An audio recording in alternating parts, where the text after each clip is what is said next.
That was crap. That was garbage. This place sucks. Overreaction Monday. Christopher, you have the floor. Okay, so I put a poll out at the beginning of the show. Who's the best team in the NFL? 65% say it's the Kansas City Chiefs. Right. My overreaction is based on last night, Rich. The Chiefs are not the best team in the NFL. No, that's an overreaction. And I kind of hit it at the end of the hour 2, not knowing this is going to be part of your top of hour 3 first up item on Overreaction Monday.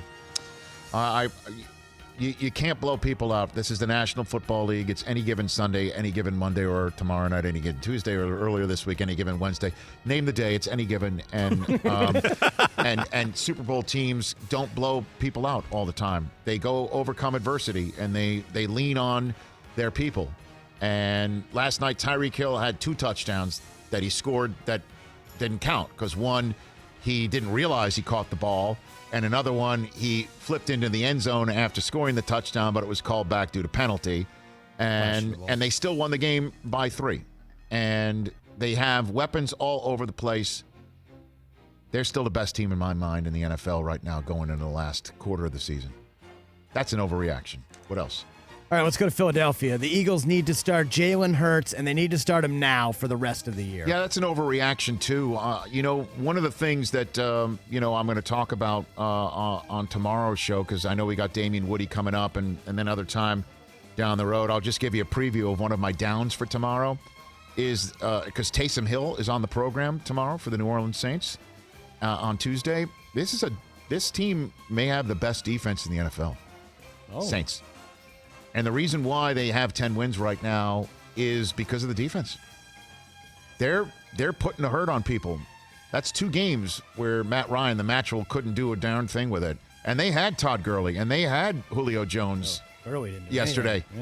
Yeah. So that would be one hell of a start, first start for Jalen Hurts, is to throw him in New Orleans. But he did look very, I guess, serviceable is one way to look at it. And you do have to play sometime, and maybe this is the week to do it.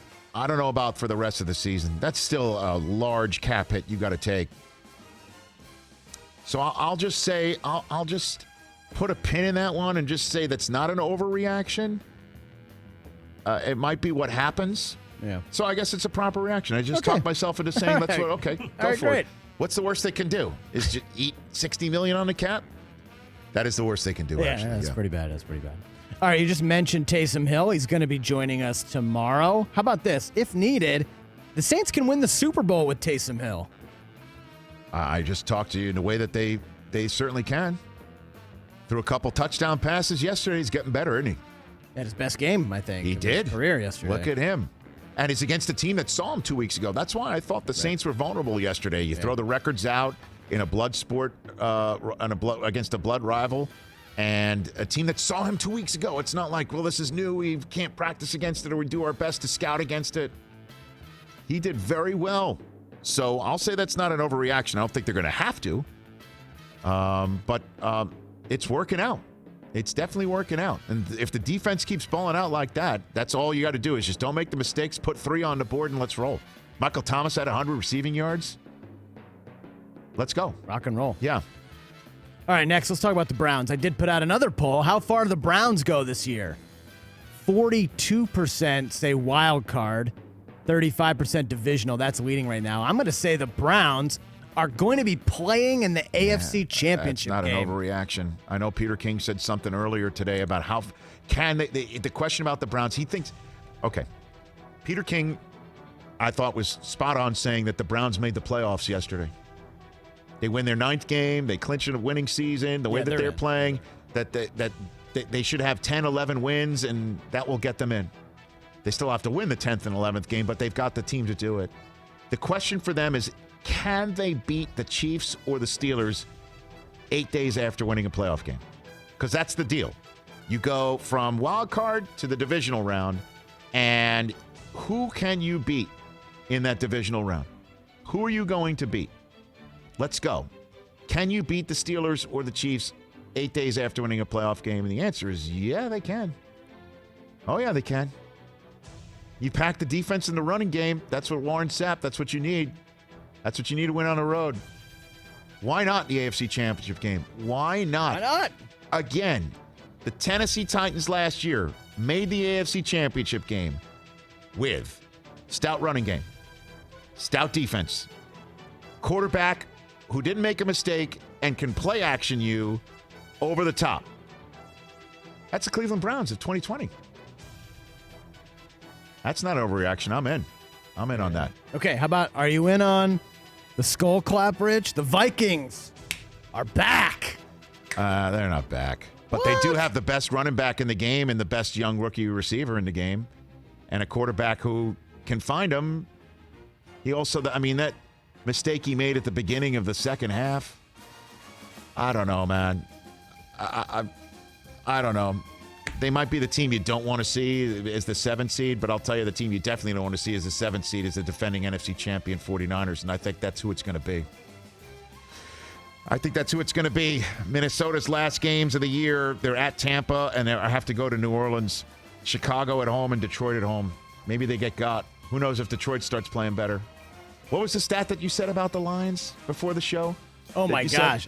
They had lost 40 straight, losing by 10-plus points in the fourth quarter before yesterday. So 40 straight times that they were losing by at least 10 or more in the fourth quarter. They lost 40 in a row until yesterday. You got one more for me? Yeah, one more. Aaron Rodgers, Rich, he's closed the MVP gap on Patrick Mahomes. Oh, yeah, there's no doubt. Oh, sure he has. Absolutely he has. He's playing amazing football. He really is. One of my favorite storylines of 2020, Aaron Rodgers is pissed off. He's pissed at his coach. He's pissed at the world. And wait till you see when he's with a chip on his shoulder. And he's got a chip on his shoulder, and it doesn't feel like it's him pissed at his coach or pissed at the world. He came on the show, and he basically said, I'm working on myself. It's the exact opposite. I'm at peace with everything. Boy, is he with peace with everything. Isn't he? And Aaron Jones busts one for 70-something yards out of the blue to wrap it up, just when they were beginning to maybe have it slip away. Yeah, it's nice when Devontae Adams is healthy. Oh, how good. And Tunyon? That was Tunyon. Robert Tunyon rhymes with Funyon. How about this moment? Aaron Rodgers, congratulations to him on his 400th career touchdown pass. How about Devontae Adams? I mean, he could have gotten called back because he had his hand in the face mask of his defender, but he was not being denied. Like, he was going to catch the 400th career touchdown pass for Aaron Rodgers. And Aaron Rodgers saw Devontae Adams get down on his knees and present it to him like he was like he was Jon Snow. No, or like Simba or whatever. Yeah, like Game of Thrones. And then I saw a tweet from our friend James Jones. Did you see that tweet from James Jones? I did not, no. James Jones tweeted at Devontae Adams telling him basically congrats on the moment and recognizing the moment. He said that he threw Aaron Rodgers' 100th career touchdown pass into the stands in Atlanta. Great job, Tay, being aware of the moment. I launched his 100th touchdown pass into the stands in Atlanta. I owe you 12. Shaking my head, SMH. That's hilarious. That's Overreaction Monday. Hey, you watched all the way to the end. Thanks for that. Watch more right here.